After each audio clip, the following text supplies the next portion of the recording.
ನಮಸ್ಕಾರ. Welcome to ವಿ3 Vastu and astrology. ಇವತ್ತು ನಾವು ಮಾತಾಡೋದು ಏನಂದರೆ, ಮದುವೆ ಯಾಕೆ ಡಿಲೇ ಆಗ್ತದೆ. ಮೇನ್ಲಿ ಈ 90s ಹುಟ್ಟಿತಾರೆ ನೋಡಿ, ಆ ಹುಡುಗರಿಗೆ ತುಂಬ ಮದುವೆ ಲೇಟ್ ಆಗ್ತದೆ, ಹುಡುಗರಿಗೆ ಮತ್ತು ಹುಡುಗಿರಿಗೆ ಇಬ್ಬರಿಗೂ. ಯಾಕೆ ಇಂಥ ಸಿಚುವೇಶನ್? ಇವಾಗ ಪ್ರೇಮಿಗಳ ದಿನ ಬಂದಿದೆಯೇ, ಲವ್ಗಳು ಮಾಡಿರ್ತೀವಿ, ಲವ್ ಸಕ್ಸಸ್ ಆಗಿಲ್ಲ, ಮದುವೆ ಆಗೋ ಥರ ಇರ್ತವೆ, ನಿಂತೋಗ್ಬಿಡ್ತವೆ. ಏನು ರೀಸನ್ ಅಂತ ಎಲ್ಲ ಕ್ವಶನ್ಗೂ ಈಗ ಸ್ವಲ್ಪ ಆನ್ಸರ್ಗಳು ನಾವು ಕೊಡೋಣ ಅಂತ ಅಂದ್ಕೊಂಡಿದ್ದೀವಿ. ಫಸ್ಟಲ್ಲಿ ಇದು 2-3 ಕಾರಣಗಳು ಮೇಯ್ನ್ ಅನ್ಕೋಬೋದು.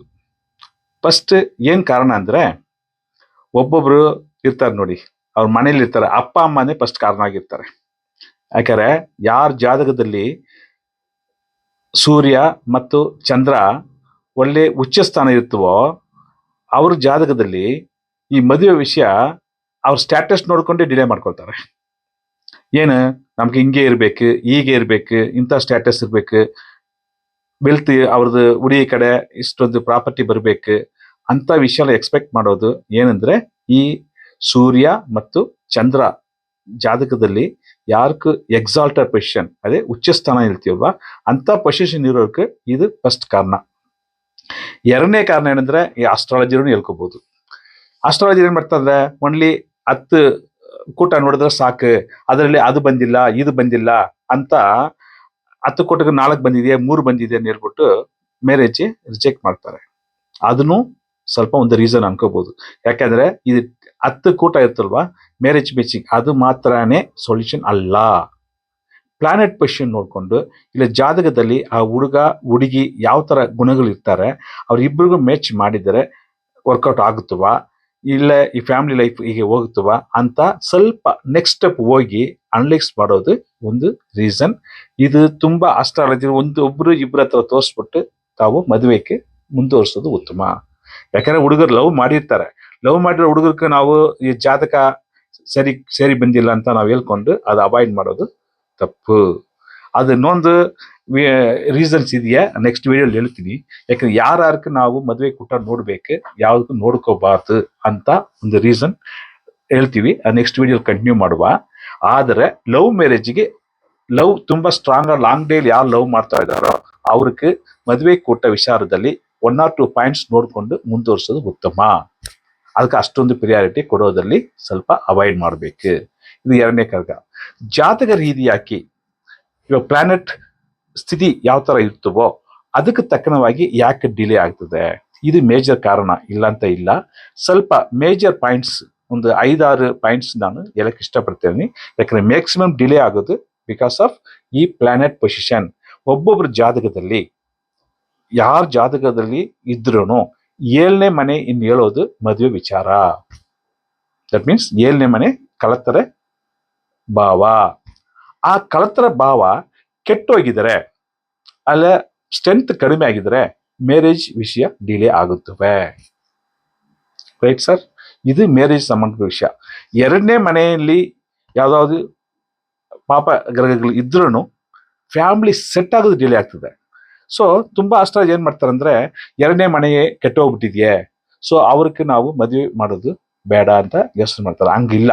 2ನೇ ಮನೆ ರಾಗು ಕೇದು ಅಂತ ವಿಷಯ ಇದ್ರೆ, ಈಗ ಇವರ ಸಿಚುವೇಶನ್ ಪ್ರಕಾರ ಹಸ್ಬೆಂಡ್ ವೈಫ್, ಯಾಕಂದ್ರೆ ಫ್ಯಾಮಿಲಿ ಜಾಗದಲ್ಲಿ 2ನೇ ಮನೆ ಇಂಡಿಕೇಟ್ ಮಾಡೋದು ಫ್ಯಾಮಿಲಿ. ಅದಕ್ಕಾಗಿ ನಾವು ಫ್ಯಾಮಿಲಿ ಜಾಗದಲ್ಲಿ ಇರ್ಬೇಕಂತ ನಾವು ಅನ್ಕೊಂಡು ಮೇಲೆ ಅರಿವೆ ಮಾಡೋದು ಬೇಡ. ಯಾಕಂದ್ರೆ ಗಂಡ ಹೆಂಡತಿ ಮದುವೆ ಮಾಡ್ಕೊಳ್ತಾರೆ, ಗಂಡ ಒಂದ್ ಕಡೆ ಇರ್ತಾನೆ, ಹೆಂಡತಿ ಒಂದ್ ಕಡೆ ವರ್ಕ್ ಮಾಡ್ತಾರೆ.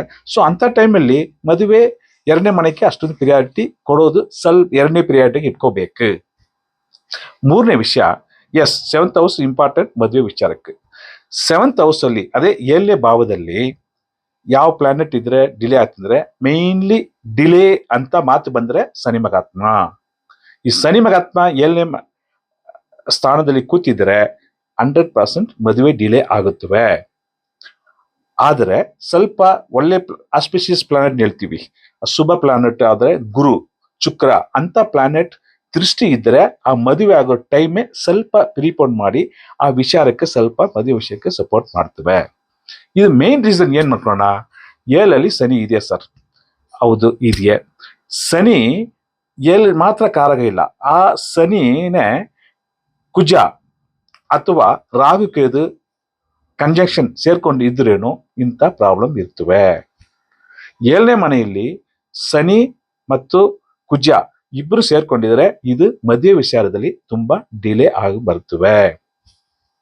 ಸೊ ಇದು ಒಂದು ರೀಸನ್. ಆಮೇಲೆ ಇಲ್ಲ ಸರ್ 7ನೇ ಮನೆಯಲ್ಲಿ ನಮಕ್ ಕುಜಾನು ಇಲ್ಲ, ಶನಿನೂ ಇಲ್ಲ, ಆದ್ರೂ ಮದುವೆ ಡಿಲೇ ಆಗ್ತದೆ. ಯಾಕಪ್ಪ ಅಂತ ಹೇಳಿದ್ರೆ 2ನೇ ವಿಷಯ ನೋಡಿ, ವಿಷಯ ಈ ಸೂರ್ಯ ಇರ್ತಾನೆ ನೋಡಿ, ಈ ಸನ್ ಯಾರ ಜಾತಕದಲ್ಲಿ ಸೆಪರೇಟ್ ಒಂದೇ ಮನೇಲಿ ಸೂರ್ಯ ಸೆಪರೇಟ್ ಕೂತ್ಕೊಂಡಿರ್ತಾರೆ. ಯಾವತ್ತೂ ಸೂರ್ಯ ಸೆಪರೇಟ್ ಇರೋದಿಲ್ಲ, ಅದು ರ್ಯಾರ್ ಕೇಸ್. ಯಾರ ಜಾತಕದಲ್ಲಿ ಸೂರ್ಯ ಸೆಪರೇಟ್ ಆಗಿ ಕೂತ್ಕೊಂಡಿದ್ರೆ ಅವ್ರಿಗೆ ಮದುವೆ ಡಿಲೇ ಆಗುತ್ತವೆ.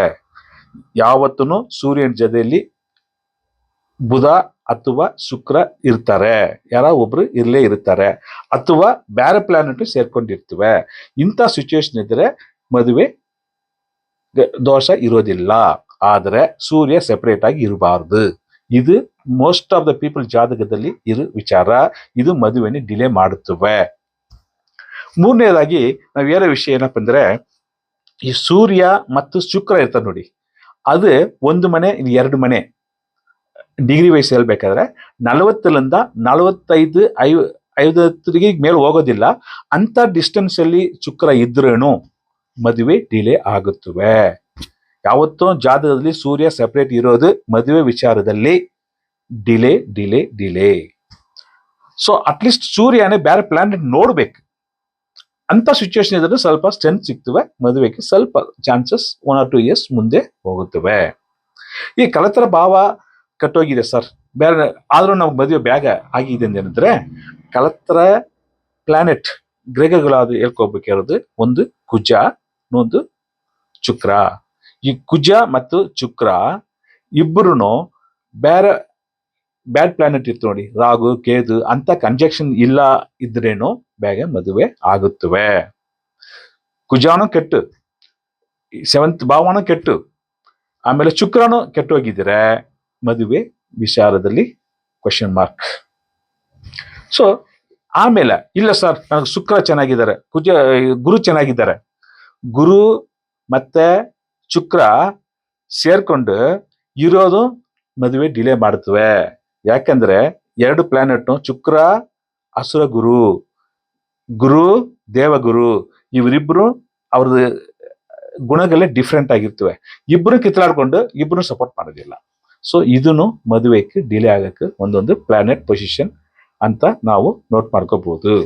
ಸೊ ಇಂಥ 3-4 ಪಾಯಿಂಟ್ ಅಲ್ಲಿ ಮೇಜರ್ ಆಗಿ ಒಂದು 100 ಜಾತಕ ನೋಡಿದ್ರೆ ಮದುವೆ ಡಿಲೇ ವಿಷಯದಲ್ಲಿ ಇದು 70ರಿಂದ 80% ವರ್ಕೌಟ್ ಆಗ್ತದೆ. ಸೊ ಇದಕ್ಕೆ ಏನ್ ಸರ್ ಮಾಡ್ಬೇಕು?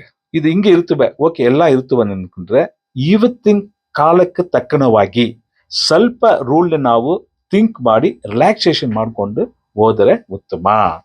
ಈಗ ನೋಡಿ, ಅಪ್ಪ ಅಮ್ಮ ತುಂಬಾ ಸ್ಟ್ರಾಂಗ್ ಆಗಿರ್ತಾರೆ. ದಟ್ ಮೀನ್ಸ್ ಆ ಹುಡುಗ ಜಾತಕದಲ್ಲಿ ಸನ್ ಮತ್ತೆ ಮೂನ್, ಅದೇ ಸೂರ್ಯ ಮತ್ತೆ ಚಂದ್ರ ಸ್ಟ್ರಾಂಗ್ ಆಗಿ ಉಚ್ಚ ಸ್ಥಾನದಲ್ಲಿ ಇದ್ಬಿಟ್ಟಿದ್ರೆ ಈ ಅಪ್ಪ ಅಮ್ಮಂತರು ಸ್ವಲ್ಪ ಯೋಚನೆ ಮಾಡಿಕೊಂಡು ಮದುವೆ ವಿಚಾರ ನೋಡ್ಕೋಬೇಕು. ಯಾಕಂದ್ರೆ ಇವರು ಈಗ ಆ ಫ್ಯಾಮಿಲಿನ ಮದುವೆ ಮಾಡಕ್ಕೆ ಬಿಡೋದಿಲ್ಲ. ಇವ್ರ ಸ್ಟ್ಯಾಟಸ್ ಎಕ್ಸ್ಪೆಕ್ಟೇಷನ್ ಒಂಥರ ಇರ್ತವೆ, ಹುಡುಗನ ಎಕ್ಸ್ಪೆಕ್ಟೇಷನ್ ಒಂಥರ ಇರ್ತವೆ.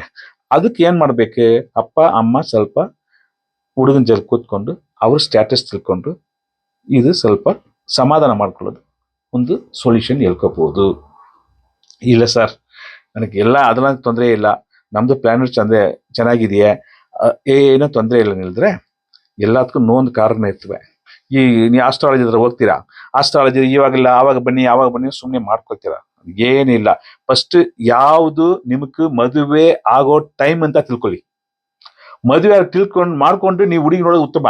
ನೀವು ಚಿಕ್ಕ ವಯಸ್ಸಲ್ಲಿ ನಮ್ಮ ಹುಡುಗ ಇದಾನ ಅಂದ್ಬಿಟ್ಟು ನೀವು ಚಿಕ್ಕ ವಯಸ್ಸಲ್ಲಿ ಹುಡುಗಿ ನೋಡಕ್ ಹೋದ್ರೆ ಸ್ವಲ್ಪ ಜನ ನೋಡಿ, ಎಕ್ಸಾಂಪಲ್ ಏನ್ ಮಾಡ್ತೀನಿ ಹೇಳ್ತೀನಿ. ಒಂದು ಹುಡುಗನಕ್ಕೆ ಅಥವಾ ಹುಡುಗಿಗೆ 28-30 ವಯಸ್ಸಲ್ಲಿ ಮದುವೆ ಯೋಗ ಇದೆಯಾ, ಇವ್ರು ಏನ್ ಮಾಡ್ತಾರೆ 21-22 ವಯಸ್ಸಲ್ಲಿ ಶುರು ಮಾಡ್ಬಿಡ್ತಾರೆ ಹುಡುಗಿ ನೋಡೋದು. ಅಂತ ಟೈಮಲ್ಲಿ ಏನಾಗ್ತದ್ರೆ ಹುಡುಗಿ ನೋಡಿ ನೋಡಿ ನೋಡಿ ಸಾಕಾಗ್ಬಿಟ್ಟೆ ಲಾಸ್ಟ್ ಮದುವೆ ಇಂಟ್ರೆಸ್ಟ್ ಹುಡುಗಾದ್ರಿ ಹುಡುಗಿ ಆದ್ರೆ ಹೋಗ್ಬಿಡ್ತದೆ. ಅಯ್ಯೋ ಬೇಡಪ್ಪ ಮದುವೆ, ನಾನು ಪಾರ್ಟ್ನರ್ ಸೆಪರೇಟ್ ಐತೀನಿ ಅಂತ ಮೈಂಡ್ ಚೇಂಜ್ ಆಗೋದು ಚಾನ್ಸ್ ಇರ್ತವೆ. ಸೊ ಇದಕ್ಕೆ ಪರಿಹಾರ ಏನಂದ್ರೆ ಒಂದು ಒಳ್ಳೆ ಆಸ್ಟ್ರಾಲಜರೇ ನೋಡ್ಕೊಂಡು ಮದುವೆ ಫಸ್ಟ್ ಯೋಗ ಯಾವಾಗ ಇರುತ್ತೋ ಅಂತ ತಿಳ್ಕೊಳ್ಳಿ. ಮದುವೆ ಯಾವಾಗ ಬರ್ತೋ 1 ಇಯರೋ ಇಲ್ಲ 2 ಇಯರೋ ಮುಂಚೆನೆ ನೀವು ಶುರು ಮಾಡಿ.